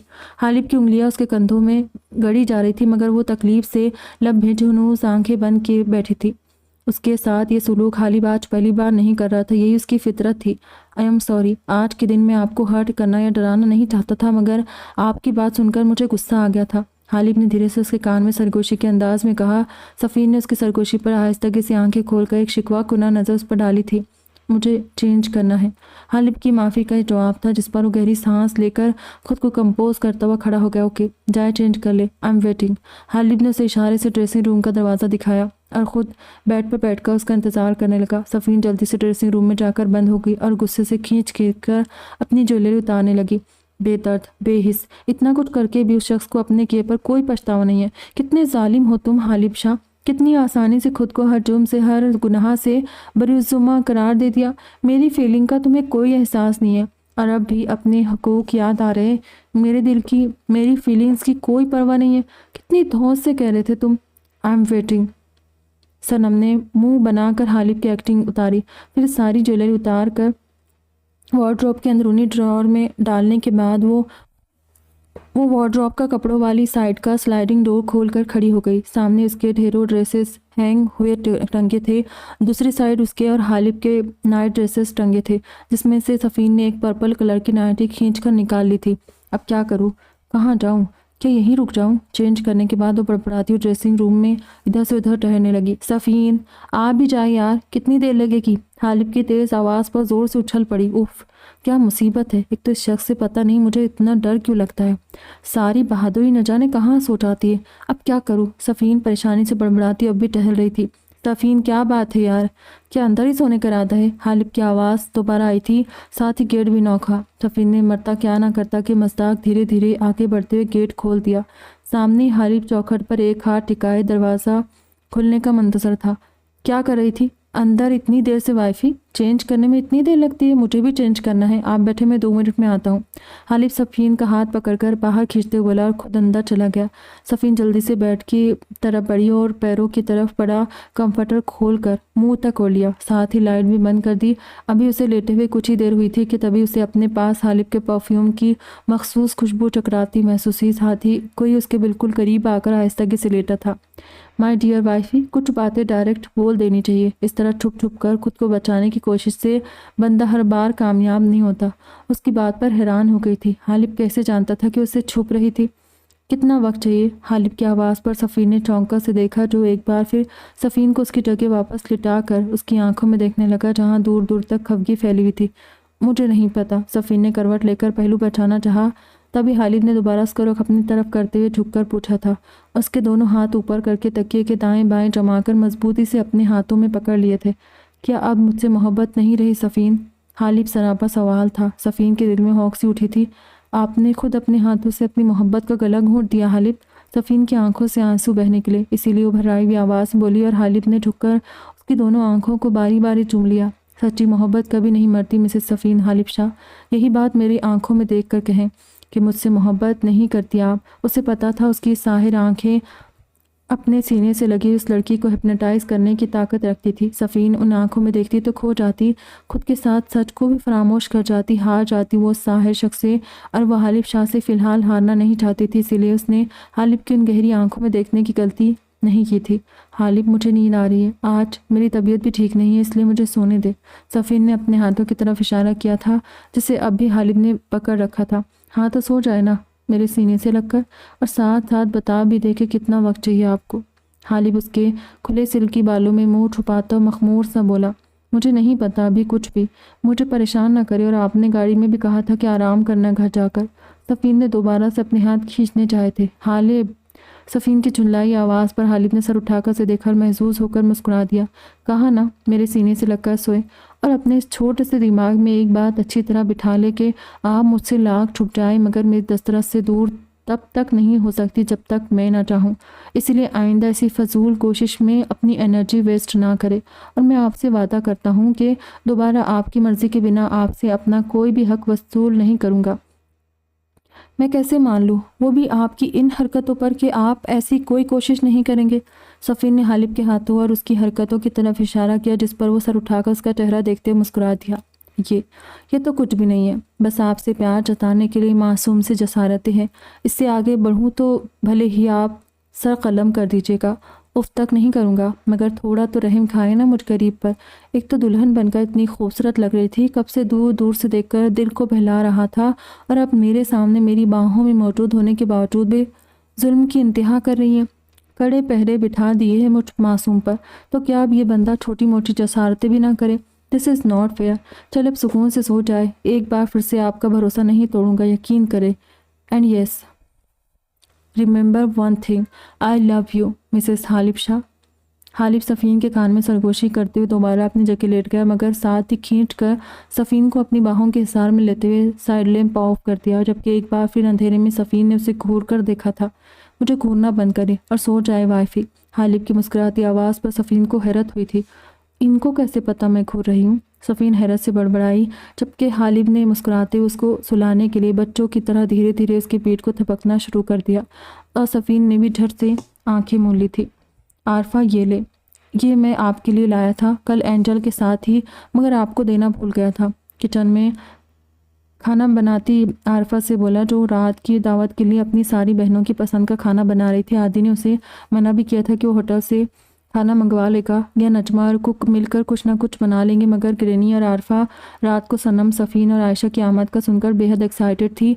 इसीलिए आदि के मना करने के बावजूद भी ग्रेनी ने शाम से ही आरफा को किचन में बिजी कर दिया था। मगर भाई, इसकी क्या ज़रूरत थी, ये तो बहुत महंगा है, मैं ये नहीं लूँगी, अम्मा डांटेंगी मुझे। आरफा ने आदि के हाथ में महंगे ब्रांडेड फ़ोन को देखकर लेने से मना कर दिया, जिस पर आदि ने उसे खफगी से देखा था। अच्छा, तो इसका मतलब मैं भाई नहीं हूँ आपका, है ना? सिर्फ ज़ुबानी भाई कहती है, दिल से मानती नहीं है, गैर और पराया समझती है मुझे। आदि मुंह लटकाकर बोला था, जिस पर आरफा बुखलाकर कफगीर को कुकिंग रेंज पर रखती किचन से बाहर आ गई। नहीं नहीं भाई, ये बात नहीं है, मगर अम्मा को लगेगा मैंने आपसे फरमाइश की होगी इसलिए आपने मुझे ला कर दिया है। वो क्या है ना, मैं अम्मा से कई बार कह चुकी हूँ कि मुझे अच्छा सा फ़ोन दिला दे, मगर वो हर बार कभी जूता, कभी बेलन, तो कभी हाथों से हमले करके मेरी मासूम ख्वाहिश का गला घोंट देती है। आरफा ने मुँह बनाकर कहा था, जिस पर आदि मुस्कुराया। चलिए तो हलीमा आंटी से इजाज़त ले लेते हैं, मुझे यकीन है कि वो एतराज़ नहीं करेगी। आदि आरफा के साथ टीवी लाउंज में बैठी हलीमा भी और महरूसा के पास चलाया। महरूसा टीवी देख रही थी, जबकि हलीमा भी सामने ही फ़ोन पर किसी से बात कर रही थी, और महरूसा के पास बैठा आयज़ अपने इलेक्ट्रिक टॉय से खेलने में मगन था। हलीमा आंटी, आप ज़रा फ्री हो जाएं तो फ़ैसला दे एक केस पर। आदि महरूसा के पास ही सोफे पर हाथ टिका कर बैठ गया, जबकि हलीमा बी ने उसे देखकर इस बात में सरलाते हुए अलविदाई कलमात कहते हुए फ़ोन काट दिया था। आरफा एहतियातन माँ से दूर आयस के पास खड़ी हो गई थी कि आदि की बात पर उसकी पिटाई यकीनी थी। हलीमा आंटी, मैं अपनी बहन आरफा के लिए अगर कुछ लेकर आऊँगा तो क्या आप अपने बेटे के लाए हुए तोहफे की कीमत देख कर उसे लेने से इनकार कर देगी, या मेरी अपनी बहन से मोहब्बत और खुलूस को देखते हुए उसे कबूल कर लेगी? आदि ने सवाली नज़रों से खुद को तकती हलीमा भी इससे पूछा था। ये कैसी बातें कर रहे हैं आप आदिल बेटा, कौन सा तोहफा? हलीमा बी ने हैरत से आदि को देखा, और फिर महरूसा भी उसे इस्तिफामिया नज़रों से देखने लगी। तभी आदि ने अपने हाथ में मौजूद फ़ोन के डिब्बे से फ़ोन निकाल कर हलीमा बी के हाथ में रख दिया। ये एक फ़ोन मैं अपनी बीवी के लिए लाया था और एक बहन के लिए। बीवी ने तो ले लिया, अब बहन कह रही है कि आप अपने बेटे का खुलूस कबूल नहीं करेगी बल्कि ठुकरा देगी, इसीलिए मैं आपसे पूछने आया हूँ कि क्या आप ऐसा ही करेगी। आदि ने बहुत खूबसूरती से हलीमा बी को बेबस किया था। अब ना तो वो इनकार करने की पोजीशन में रही और ना ही एतराज़ करने की, इसलिए धीरे से मुस्कुराती बोली, बिल्कुल नहीं करूँगी। आपकी बहन गलत समझ रही है, मैं अपने बेटे का खुलूस नीयत से दिया हुआ तोहफा नहीं ठुकराऊंगी। हलीमा बी के कहते ही आरफा खुशी से उछल पड़ी, जबकि महरूसा और आदि उसके बचपने पर मुस्कुरा दिए थे। ले आरफा, अब तो कोई एतराज़ नहीं है ना। आदि ने फ़ोन अपने पास आती आरफा को थमाया, जो उसे खुशी से ऑन करने लगी। थैंक्स भाई, आपने मेरी इतनी पुरानी ख्वाहिश पूरी की है। स्मार्टफोन देकर अम्मा मुझे लेने ही नहीं देती थी, अब मैं इस पर पबजी खेलूंगी और साथ सबको वीडियो कॉलिंग भी करूंगी। यूट्यूब पर अपनी कुकिंग वीडियोस अपलोड करूंगी। हाय सच, कितने सारे अरमान पूरे हो गए मेरे। आरफा खुशी से चहकते हुए बोली थी। उसकी खनकती आवाज़ पर हलीमा बी ने उसे घूर कर देखा। हाँ, आप सारे फजूल काम शुरू कर देना इस पर तुम। आदिल बेटा सच बताए, इस बेसब्री ने आपसे फरमाइश करके तो नहीं मंगवाया ये फ़ोन? हलीमा बी ने मशकूक नज़रों से आरफा को देखते हुए आदि से पूछा था, जो उनकी बात सुनकर हंस दिया, जबकि आरफा का मुंह लटक गया। नहीं नहीं आंटी, मुझसे आरफा ने इस बारे में भी कुछ नहीं कहा। वो तो मैं एंजल के लिए ले रहा था, तो सोचा अपनी बहन के लिए भी ले लूँ। आप आरफा से कुछ ना कहे, वो तो बहुत नेक, वो सीधी सी लड़की है और अब आप बहुत ही नसीब वाली है। आपको आरफा जैसी बेटी मिली है, इतनी सादा और नेक फितरत की। आदि ने मुस्कुराते हुए आरफा को देखा था, जो तफाखर से गर्दन अकड़ाए हलीमा बी को जताती नज़रों से देख रही थी। इसके अंदाज पर आदि को ज़ोर की हंसी आई। महरूसा भी इसको अकड़ते देखकर मुस्कुराती थी। अच्छा जाओ, अब यहाँ खड़ी खुश होती रहोगी या भाई के लिए कुछ चाय पानी का बंदोबस्त भी करोगी? हलीमा बी ने एक बार फिर आरफा को फ़ोन में लगे देखकर डपटा था। अम्मा जा रही हूँ, माही बीबी मैं सबके लिए चाय बना कर लाती हूँ, तब तक आप इसमें सनम, आयशा और सफ़ीन बीबी के नंबर सेव कर दे। नए नंबर से कॉल करके आज तंग करूँगी ज़रा। बहुत दिन हुए आयशा बीबी की थाड़ सुने हुए। आरफा ने महरूसा को फ़ोन थमाया और शरारत से कहती हुई बाहर निकल गई, जिस पर हलीमा बी ने उसकी पुश्त को घूरा। देखा आपने आदिल बेटा, अब इस फ़ोन पर यही सब फजूल काम करेगी। हलीमा बी ने तासुब से आदि को देखा था। कोई बात नहीं गिरीनी, वो कौन सा कभी कोई शरारत करती है, बस आयशा की धाड़ ही सुनना चाहती है। हाँ हाँ, उसे छेड़ देगी थोड़ा सा और क्या। आप फिक्र न करें, अपनी आरफा बहुत समझदार है। महरूसा ने मुस्कुराकर उन्हें तसल्ली दी। आदि तब तक आयस के पास पहुंचकर उसे गोद में लेता चूमने लगा था। अच्छा चले, मैं ज़रा देख लूँ किचन में आरफा ने क्या क्या तैयार कर लिया। मीठा मैं बनाऊंगी, आप चारों बहनों की पसंद का। माही बीबी अब आप भी तैयार हो जाए, आरफा को भेजती हूँ मैं, वह आयस को भी चेंज करवा देगी। हलीमा भी घुटनों पर हाथ रखकर उठती बोली और धीरे धीरे चलती बाहर निकल गई। आयस को मैं तैयार कर दूंगा एंजल, और आज आप वो लाइट ग्रीन सूट पहन ले जो मैं लाया था आपके लिए। आदि ने अपनी गोद में बैठे आयस को गुदगुदाते हुए कहा, जो अपने हाथ में बड़ी सी टॉय बाइक थामे आदि के हाथ पर चलाने की कोशिश कर रहा था। क्यों लड़के वाले देखने आ रहे मुझे, जो सज धज कर सबके सामने पेश हो जाऊं? महरूसा तड़क कर बोली थी। आदि ने ताज्जुब से नफ़ी में सर हिलाते हुए इस पागल लड़की को देखा था। लाहुल वला, खुदा ना करे आपको क्यों देखने आएंगे लड़के वाले? आप शादीशुदा एक बच्चे की माँ हैं, शोहर जिंदा सलामत मौजूद है अभी। मेरे होते हुए तो ये मुमकिन नहीं। हाँ, मेरे मरने के बाद अपना ये शौक पूरा कर लीजिएगा। आदि ने मुस्कुराते हुए आगे बढ़कर महरूसा की नाक खींची, जो उसके मरने का सुनकर उसे गुस्से से घूरती दिल ही दिल में अल्लाह ना करे बोली थी, जबकि बज़ाहिर आदि के नाक खींचने पर जोर से चिल्ला उठी। जंगलियों वाली हरकतें गई नहीं अब तक। इंसानों की तरह बात क्या करो दूर से, मुझे बेतकल्लुफ़ी पसंद नहीं है, समझे? महरूसा हाथ पर जोर डालती सोफे पर ही पीछे खिसक गई थी, जबकि आदि आयस को दोबारा से नीचे उसके टॉयज के पास छोड़कर वापस महरूसा के करीब बैठ गया। अब यार, आप बीवी है, आपसे बेतकल्लुफ़ नहीं होगा तो किससे होगा? क्या अनिका को ले आओ बेतकल्लुफ़ होने के लिए? आदि ने दोबारा शरारत से महरूसा के बालों की लट खींची थी, जो अनिका का नाम सुनकर तलमला उठी थी। हाँ तो रोका किसने है? जाओ ना, ले आओ उसे ही। बहुत अरमान है ना दिल में उससे बेतकल्लुफ़ होने के, तो कर लो पूरे। तुम्हारे साथ साथ तुम्हारी अम्मा जान भी खुश हो जाएगी। मुझे तो अब तक हैरत है कि उन्होंने 2 साल तुम्हें खुला कैसे छोड़ दिया? महरूसा ने आदि को पीछे धकेलते कहा, जो शरारत से उसके हाथ पर चूमता उस पर झुका आ रहा था। बस यार, मम्मा ने तो बहुत चाहा मुझे पकड़कर बांध दे, मगर एक नीली आंखों वाली जल परी का साया हो गया था मुझ पर। न जाने कौन सा शहर फूंक कर गई थी कि इस दिल को उसके सिवा कोई भाता ही नहीं था, और आज तक उसी जल परी के शहर में जकड़ा हुआ हूँ। ना उसके सिवा कोई मन को भाती है, ना ही कोई नज़र में जचती है, इसीलिए अब तक खुला घूम रहा हूँ। आदि ने महरूसा की कमर में हाथ डालकर अपने साथ लगाते उसकी गुस्से से भरी आंखों को बारी बारी चूमते कहा, जिस पर वो तड़प कर उससे दूर हुई थी। तुम फिर से मुझे उकसा रहे हो कि मैं तुमसे क्या अपना वादा तोड़ दूं? महरूसा उसके छिछोरेपन पर तप उठी, जबकि आदि, जो आज बहुत खुश था, उसने महरूसा की धमकी पर दुखी होने के बजाय उसे चुटकियों में उड़ा दिया था और दोबारा उसके करीब हुआ। अब की बार तो वाकई भिपर गई। मैं तुम्हारा मुंह नोच लूंगी।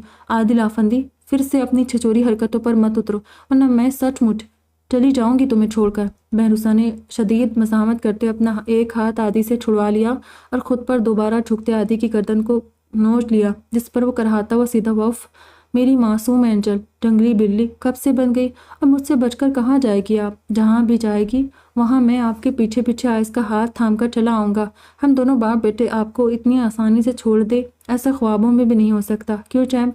आदि ने दूर बैठे अपने खिलौने में मगन आयस से भी राय ली थी, जो आंखें मीट कर जोर से हंसने की कोशिश करता अपने गिनती के 5-6 दांत बाप को दिखाने लगा, जिसमें निचले 2 और ऊपर के 2 दांतों के सिवा ऊपर नीचे के बाकी दांत अभी तकमील के मराहिल तय कर रहे थे। तभी आरफा ट्रे में चाय के साथ गर्मा गर्म पकौड़े लिए अंदर चली आई और आदि फुर्ती से माही से दूर होकर बैठा।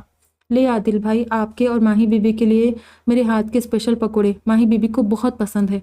आप भी टेस्ट करके देखें। आरफा ने ट्रे वही उन दोनों के बीचों बीच सोफे पर रख दी।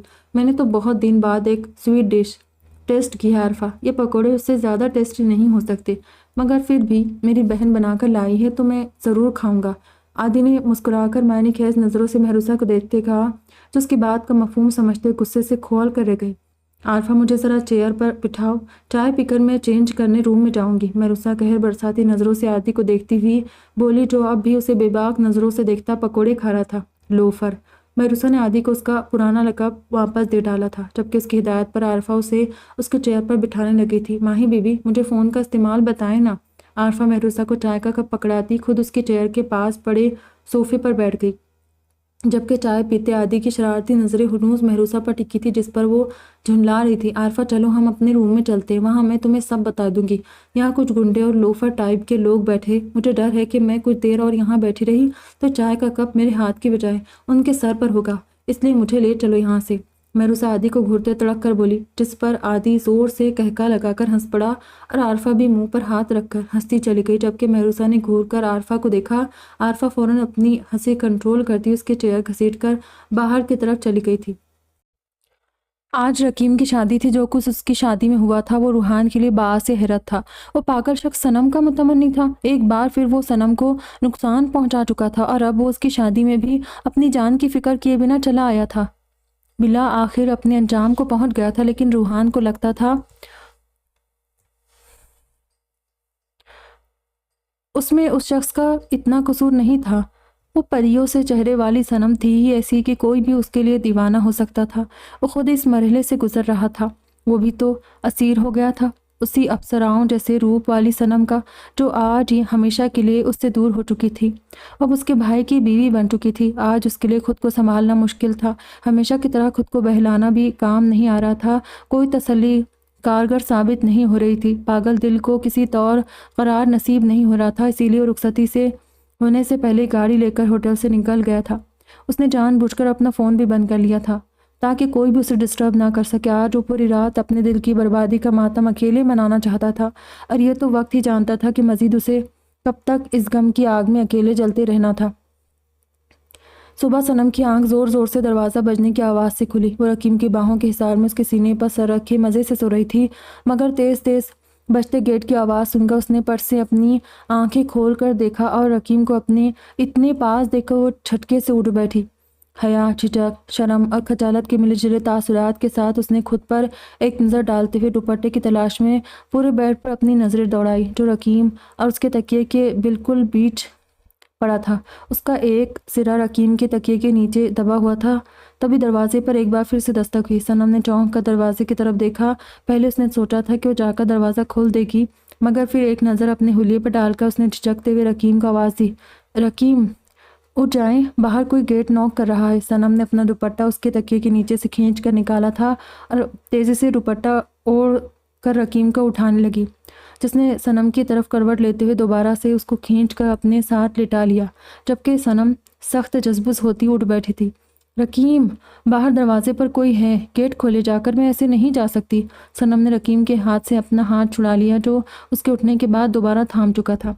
सनम की मनमनाती आवाज़ पर उसने एक आंख खोलकर सनम को देखा। उस बार दस्तक फिर ज़ोर से हुई, जिस पर वो झटके से अपनी जगह से उठा और तेज़ी से गेट की तरफ बढ़ा। सनम, आप अंदर जाए, मैं गेट खोल रहा हूँ। रकीम के कहने पर सनम इस बात में सिरलाती बाथरूम की तरफ भागी, जबकि जल्दी जल्दी में उसका दुपट्टा बेड पर पड़ा रह गया। रकीम ने दरवाज़ा अनलॉक किया था। सामने ही उलझे बिखरे हुए में रूहान खड़ा था और हुज़ैफ़ा को उसने अपनी गोद में उठाया हुआ था। रोनी, अंदर आना, क्या हुआ? रकीम अपनी आंखें शहादत की उंगली और अंगूठे से अपने आंखें मसलते हुए रूहान अंदर ले आया। जहां अंदर दाखिल होते उसकी नज़र सनम के रात वाले दुपट्टे पर पड़ी, जो आधा बेड पर और आधा फर्श पर बिखरा हुआ था। रूहान ने तेज़ी से अपनी नज़रों का जाविया बदला, जबकि दिल की दुनिया में हशर बर्पा हो गया था। Sorry for the disturbance Ricky, मगर मुझसे मम्मा कहकर गई है कि तुम लोगों को बता दूं कि रेडी होकर शाह हाउस आ जाओ। आज सब लोग वहीं पर नाश्ता वगैरह करेंगे। रूहान ने नामहसूस अंदाज में अपना रुख मोड़ते हुए कहा था। अच्छा, सब लोग चले गए?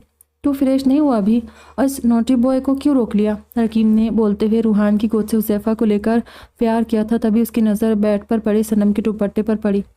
ओह, ये यहाँ पड़ा रह गया। और सनम की जल्दबाजियाँ। रकीम बड़बड़ाते हुए आगे बढ़ा और सनम का दुपट्टा उठाए ड्रेसिंग रूम की तरफ बढ़ गया, जबकि उसके पीछे खड़ा रूहान करब से अपनी आंखें मीचते वैसे ही खड़ा रह गया। रोनी यार, ले हुज़ैफ़ा को अपने साथ ले जा, मैं तैयार हो जाऊँ, और मुझे चार्जर दे जा यार, मेरा फ़ोन बंद पड़ा है। रकीम ने हुज़ैफ़ा को साकित खड़े रूहान की गोद में थमा दिया, जो उसकी आवाज़ सुनकर अपनी बंद आंखें खोलता खुद को कंपोज करने लगा और मुस्कुराकर हुज़ैफ़ा को गोद में ले लिया। साथ ही रूम से निकलता चला गया, जबकि सनम, जो बाथरूम के गेट से झाँक कर रूहान और रकीम को बातें करता देख रही थी, शुक्र का सांस लेती बाहर निकल आई, जहाँ रूम के बीचों बीच खड़ा रकीम उसे देखकर मुस्कुराता हुआ आगे बढ़ा था। अस्सलामुअलैकुम, सुबह बखैर, ज़िंदगी हो गई नींद पूरी? रकीम ने आगे बढ़कर सनम की पेशानी चूमते हुए कहा, जिस पर वो खजल से अंदाज मुस्कुराई थी। वालेकुम अस्सलाम, आई एम सॉरी, वो मुझे पता नहीं चला रात को कब मेरी आंख लग गई। एक्चुअली वो मैंने कभी इतने हैवी ड्रेसेस नहीं पहने, तो उन्हें कैरी करते करते थक गई थी। I am really very sorry. वो बोलते बोलते सनम अचानक खामोश होकर हैरत से रकीम को देखने लगी थी, जिसने उसके लबों पर उंगली रखकर उसे खामोश कर दिया था। कोई बात नहीं मेरी सिंड्रेला, मैंने खुद आपको जानबूझकर नहीं जगाया था। रात को जो कुछ हुआ था, मुझे अंदाज़ा था कि उसने आपको मेंटली भी बहुत डिस्टर्ब कर दिया है। वैसे रात को नींद तो ठीक से आई ना, कई बार डर कर उठी थी आप बीच में, फिर मैंने आपको अपने दिल से लगा कर सुलाया और देखे सारे डर खौफ सब गायब। पूरी रात मेरे सीने पर सरक कर सुकून से सोई। सनम ने चौंक कर रकीम को देखा था। वो जानती थी वो सोते हुए डर जाती है, और रात को जो कुछ हुआ उसका खौफ तो उसके जहन पर कुछ ज़्यादा ही सवार था। वैसे सनम, आपने अपने सर में कितने 1000 पिन लगाए थे? बाय गॉड, इतने हेयर पिन्स थे कि निकालते निकालते आधा घंटा लग गया मुझे। रकीम ने सर झुकाकर नर्वस सी खड़ी सनम से पूछा था, जिसने दोबारा हैरत से उसे देखा था। तो वो ज्वेलरी आपने? सनम ने झिझक कर बात अधूरी छोड़ दी। जी जी, इसी गुलाम ने उतारी थी, अब रात में किसी और को तो बुलाता नहीं। आपकी ज्वेलरी उतारने? रकीम ने शरारत से मुस्कुराकर उसके बालों की लट खींची और झुककर उसके कान में सरगोशी की थी। रात को आप बहुत खूबसूरत लग रही थी सनम, इतनी खूबसूरत कि पूरी रात मैंने आपको देखते हुए गुजार दी। रकीम ने उसके कान की लो को चूमा था, तभी वो ब्लश करते चेहरे के साथ उससे दूर हुई थी। सनम, my Cinderella, I really love you. Raqeem ने आज पहली बार उसकी आंखों में झांक कर देखा था और मुस्कुराते अपने सामने ब्लश करती सनम की पेशानी से अपनी पेशानी टकराई थी, जिसने शर्माकर उसके सीने में मुंह छुपा लिया, जबकि रकीम उसकी इस अदा पर सरशार हो गया और उसको चार्जर देने आया। रूहान कमरे के खुले गेट के आगे खड़ा अपनी नम होती आंखों के साथ पलट गया था। सुबह फ़हीम की आंख किसी बेहंगम से शोर पर खुली। उसने मुंदी मुंदी आंखों से देखा था कि ये शोर कहाँ से आ रहा है, जब उसकी नज़र सामने ही सोफ़े पर नक्सक से तैयार आयशा पर पड़ी, जो बड़े आराम से सोफ़े पर बैठी बैठ के बाएं तरफ वाली दीवार पर लगी बड़ी सी LED स्क्रीन पर कोई इंग्लिश मूवी देख रही थी, जिसमें आयशा का फेवरेट मारधाड़ का एक सीन चल रहा था। आयशा ने टीवी की आवाज़ इतनी तेज़ रखी हुई थी कि उसके शोर से फ़हीम की नींद मिनटों में भग से उड़ी। उसका दिल किया अपना सर पीट डाले। एक तो रात भर आयशा ने सोते हुए भी हर एंगल से फ़हीम की पिटाई कर डाली, जो शौक़ से रात को देर तक जागकर आयशा का हसीन चेहरा देखने के लिए उसके सोने के बाद तक जागता रहा था। आयशा ने अलमारी में रखे एक्स्ट्रा कंफर्टर को फोल्ड करके अपने और फ़हीम के बीच एक बॉर्डर बना लिया था, जिसे आयशा के हुक्म के मुताबिक फ़हीम ने क्रॉस नहीं किया और फ़हीम भी अच्छे बच्चों की तरह शराफत से उसकी बात मानकर चुपचाप लेट गया। आयशा जब तक जागती रही, उसकी कड़ी नज़रें कंफर्टर की खुली ज़रा सी छड़ी से फ़हीम पर ही टिकी हुई थी, मगर कुछ ही देर में उसकी गहरी सांसों की आवाज़ सुनकर फ़हीम को अंदाज़ा हो गया कि शेरनी सो गई है। इसीलिए वो करवट लेकर कोहनी पर अपना सर टिकाते हुए फुर्सत से आयशा को देखने लगा, जो सोते हुए इतनी मासूम और हसीन लग रही थी कि फ़हीम दीवानावार टुकटुकी बांधे उसे देखता रहा। आयशा से होने वाली पहली मुलाकात से लेकर आज अपनी शादी के दिन तक उसके साथ गुजरे सारे लम्हे फ़हीम की आंखों के सामने घूमने लगे। वह आयशा को देखते हुए उसके साथ यादों के सफ़र पर निकला हुआ था कि तभी पेट में लगने वाले ज़ोरदार घुटने ने उसे ख़यालों की दुनिया से निकाल कर हकीकत की दुनिया में बुरी तरह पटक दिया। घुटनों की ज़रब इसके पेट में इतनी ज़ोर से लगी कि वो दर्द से कराहता हुआ दोहरा हो गया। उसने झुककर अपने पेट पर अटैक करने वाले उस हथियार को घुरते हुए हाथ से पीछे खिसकाया था, जिसने बॉर्डर के नीचे से उस पर अटैक किया था। सोते हुए भी हाथ पैरों को चैन नहीं इस लड़की के। फ़हीम ने अफसोस से सरनफी में हिलाया और दोबारा उसे देखने में महू हो गया। तभी आयशा ने फिर से करवट ली थी। बेचैन लड़की, सोते हुए भी सुकून नहीं इसे। सो जा बेटा फ़हीम, कहीं ये शेरनी जाग जाए ना। और वैसे भी सोई हुई शेरनी ज़्यादा खतरनाक होती है। ज़रा सी भी तूने छेड़ दिया तो तुझे अभी के अभी चीर फाड़ डालेगी। फ़हीम ने बड़बड़ाते अच्छे से अपने ऊपर कंफर्टर ओढ़ लिया। आयशा अब दूसरी तरफ मुंह किए सो रही थी। अभी फ़हीम की आंख लगे कुछ ही देर हुई थी कि तभी उसके मुंह पर ज़ोर से किसी ने थप्पड़ मारा। फ़हीम ने पट से आंखें खोलकर अपने मुंह पर थप्पड़ लगाते हाथ को पकड़ा, जो अब तक उसके मुंह पर रखा हुआ था। उसने गर्दन मोड़कर आयशा को देखा, जो हनूस बेखबर सो रही थी, सोने की एक्टिंग करते हुए कहीं अपने दिल के अरमान तो पूरे नहीं कर रही। फ़हीम ने आंखें सुकेड़ कर आयशा को घूरा, मगर वो गहरी नींद सो रही थी। उसके पुरस्कून चेहरे पर कहीं से भी नहीं लग रहा था कि वो जानबूझकर ऐसा कर रही है। फ़हीम ने गहरा सांस लेते हुए इस बार भी सब्र कर लिया और आयशा की तरफ पीठ करके लेट गया। उसकी नींद आयशा के हमलों से उड़ गई थी और फिर ज़्यादा देर नहीं गुजरी थी जब तीसरा वार उसके कमर पर हुआ था। इस बार आयशा बॉर्डर के ऊपर उल्टी पड़ी हुई थी और उसकी बाएं टांग डोलती की सूरत फ़हीम की कमर पर पड़ी थी, जिस पर वो भन्नाकर उठ बैठा और आयशा को पलटकर सीधा किया। This is too much Ayesha, ये सोने का कौन सा तरीका है? हेलो, मैं आपसे बात कर रहा हूँ, सुन रही है या नहीं? फ़हीम ने आयशा को बुरी तरह झंझोड़ डाला, मगर उसने एक लम्हे को नींद में डूबी अपनी नशीली सुर्ख आंखें बस ज़रा की ज़रा खोली और फिर दोबारा सो गई। और इतनी सी देर में ही फ़हीम जैसे दीवाना सा हो गया।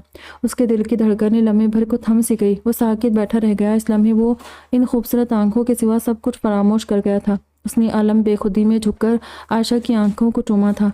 आयशा, आयशा मेरी जान, आई लव यू। फ़हीम ने आयशा के कान में सरगोशी की थी। तभी उसकी तरफ से करवट लेती हुई पलटी थी और एक ज़ोरदार कोनी इसके सीने में मारी। उफ! फ़हीम का खुमार पल में उड़ा और वो तेज़ी से पीछे हुआ था। फिर उसने गलती से भी दोबारा आयशा के बराबर लेटने की कोशिश नहीं की। पूरी रात उसने बैठकर जागते गुजारी। आयशा पूरे बेड पर कब्जा किए हुई थी। घड़ी की सुइयों की तरह वो पूरे बेड पर घूम रही थी। फ़हीम तो बस सदमे से इस पर आंखें टिकाए उसकी कारगुजारियां मुलाहिजा कर रहा था। वो हर 2 मिनट बाद करवट लेती और साथ अपने हाथों और पैरों का निहायत महारत से इस्तेमाल कर रही थी। ऐसे में अगर फ़हीम उसके पास सो जाता तो सुबह तक उसकी एक आध हड्डी आयशा फ्रैक्चर कर चुकी होती। फ़हीम का मसला ये था कि उसे अपने बेड के सिवा कहीं नींद नहीं आती थी, वरना वो आसानी से कहीं भी जाकर सो जाता। हैमिल्टन में भी कम से कम 3 रातें उसने इसी तरह जागकर अपने बेड को मिस करते गुजारी थी, मगर फिर ये सोचकर कि अब इसे बहुत सा वक्त यहाँ गुजारना है और कब तक वो रात भर जागेगा, इसीलिए मुश्किल से ही सही लेकिन उसे नींद आने लगी थी। लेकिन यहाँ अपने रूम में उसके दिमाग पर बस अपना कोजी बेड छाया हुआ था। वो जगह बदल भी लेता तो सो नहीं पाता, और कहीं बैठकर भी जब जागना ही था तो उससे अच्छा था कि वो अपने बेड पर ही जाग कर रात गुजार लेता। कम से कम यहाँ वो मार खाते ही सही, मगर आयशा को देख तो सकता था। फिर कितने ही घंटे जागने के बाद सुबह कासिब के वक्त बैठे बैठे न जाने कब उसे नींद आई, जिसे इस वक्त आयशा के इस एक्शन मूवी ने फिर से दोबारा तोड़ डाला था। मेरी नींद की दुश्मन शेरनी, बराए मेहरबानी अपना एक्शन प्रोग्राम हल्की आवाज़ में देख ले, मुझे सोना है। पूरी रात वैसे ही मेरी नींद की बैंड बजा कर रखी है आपने, फ़हीम आयशा को सुनाने के लिए ज़ोर से बोला था, जिसने फ़ौरन गर्दन मोड़कर उसे देखा था और टीवी का वॉल्यूम कम करती उठकर धीरे धीरे चलती फ़हीम के पास चली आई थी। कुछ कहा तुमने मुझसे? आयशा ने एक आईब्रो उठकाते हुए फ़हीम से पूछा था। फ़हीम ने अपने सामने खड़ी आयशा का सर से पैर तक जायज़ा लिया।